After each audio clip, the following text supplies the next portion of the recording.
She didn't ask for this. Not the spotlight, not the headlines, not the storm that followed. But the moment she refused to stay silent, the moment she stood shaking in the rain, pushed down but not broken, a movement was born. What happened next wasn't just about justice. It was about the cost of truth, the danger of being seen, and the power of staying visible. Even when the world wants you to disappear, this is not the end of Janelle's story. It's the beginning of something larger. Not everyone cheered for Janelle. When you hold up a mirror to power, the first thing it does is break. She started receiving anonymous letters. Some were threatening, others condescending, many anonymous. You should be grateful it wasn't worse. Keep pushing and you'll ruin lives. You're the reason cops hesitate now.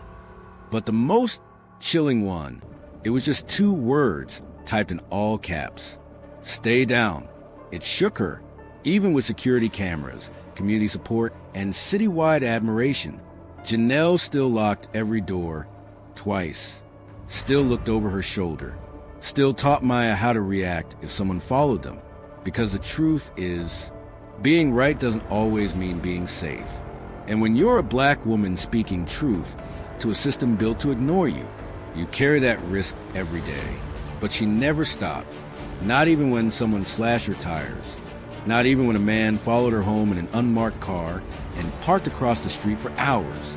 She kept organizing, kept speaking, kept recording, because her fear had learned something her enemies didn't know. Her voice was louder than their silence. 1 year after the incident, the city held a public hearing. An independent journalist released internal documents that revealed over 80 officers had watched the dash cam footage in their department's system before it went viral. And not a single one reported it. Not one. They had seen Officer Danner push her, heard him mock her tears, watched him try to wake a sleeping child. And they said nothing. When asked why, one officer testified, "You just don't speak out against your own. We all knew Danner was a problem, but people who report him don't last." Another admitted, "We've been trained to survive the system, not challenge it." And that moment struck deeper than all the rest. Because if the good ones were too scared to speak, then maybe silence wasn't just cowardice. Maybe it was policy. The footage had shown more than abuse. It had exposed culture, complacency, cowardice in uniform. And for the first time, the people watching weren't just angry. They were ready to vote, ready to march, ready to demand reform. Real reform. Not just training modules and PR apologies, but firings, restructuring, civilian-led oversight. The system had crossed a quiet woman one rainy night, and now it was being dragged into the light. By the time Maya turned 11, she had written a speech of her own. Her school held a local civic changemakers event. When her name was called, she walked slowly to the stage, the microphone too tall, shoes slightly too big, but her voice, clear, steady, strong. Last year, I watched my mom cry in the rain, and a man in a uniform laughed at her. I pretended to be asleep, but I wasn't. I saw it all, but now I know something else. My mom is a warrior, and because of her, I'm not scared of the dark anymore. I'm the light, and you can be too. The audience stood in thunderous applause, and in the front row, Janelle sobbed quietly. This time from pride. That night, Maya asked her mom a question. "Can I help more kids feel safe, like we did with the cameras?" Janelle kissed her forehead and said, "You already are, baby girl. You already are." 2 years after the incident, 3 major reforms were passed in the city. Mandatory body cam audits every 30 days. Civilian Review Board authority expanded to include disciplinary powers and silent witness grant. A fund to install free dash cams for low-income drivers across the state. Janelle was named to the board of directors. Officer Green was promoted to lead the newly formed Community Restorative Justice Unit. And in a poetic turn of fate, the training module for all new officers now includes a 5-minute clip from Janelle's footage, titled simply, "How Not to Serve." The badge had blinked. The system, so used to silence and suppression, had been forced to bend. And it wasn't because of a viral video. It wasn't even because of public outrage. It was because a woman refused to disappear, because a mother refused to be mocked, because her tears had teeth. One afternoon, Janelle and Maya drove past the very spot it happened. The roadside, the bend in the road, the tree she collapsed beside. Maya looked out the window and asked, "Is that where it started?" Janelle smiled faintly. "No, baby, that's where they thought it would end." Janelle reached over and clicked the dash cam on. It blinked red. Maya giggled, and they kept driving, through the town that once tried to break them, through the silence that once mocked them, toward a future no longer afraid of being seen. Because in the end, justice doesn't begin with the law. It begins when someone refuses to look away. History isn't made in conference rooms. It doesn't begin with polished speeches or perfect sound bites. It begins when ordinary people are pushed too far and decide that survival isn't enough anymore. 3 years after that rainy night, Janelle was invited to Washington, D.C., not as a guest, not as a victim, but as a keynote speaker at a congressional hearing on police accountability. The chamber was full. Media, lawmakers, and families who had lost loved ones to unchecked power. When Janelle took the mic, she wasn't nervous. She wasn't rehearsed. She was ready. You can write all the laws you want.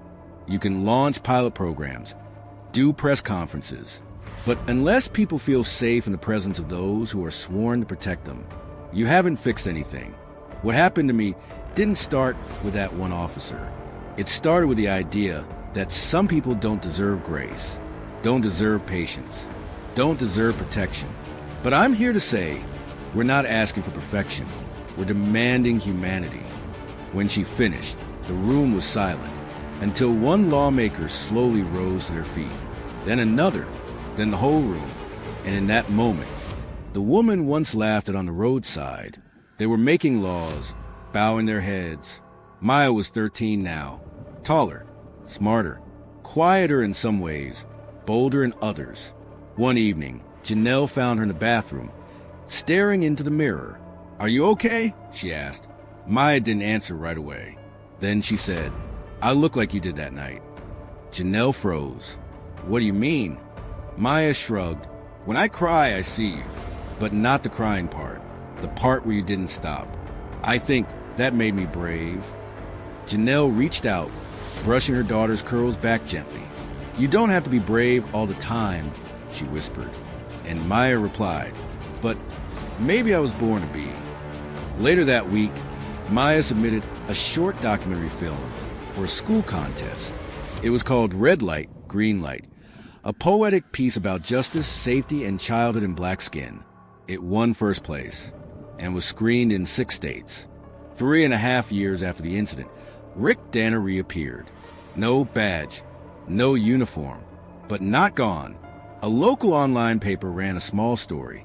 Former officer applies for private security license. The community exploded. Protests reignited. City officials were flooded with emails. Silent Witness released a statement. "We are not haunted by his name. We are enraged by the idea that systems still recycle abusers."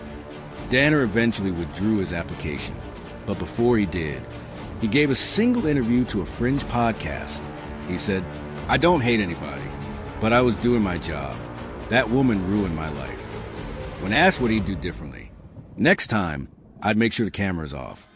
That quote spread like wildfire, and within hours, the Silent Witness donation page crashed from traffic. Because every time injustice speaks without shame, justice multiplies.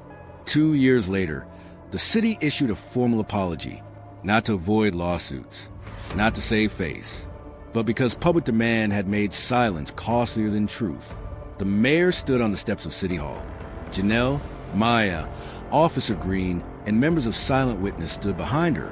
The statement was brief. "We failed. We allowed fear to hold more power than fairness.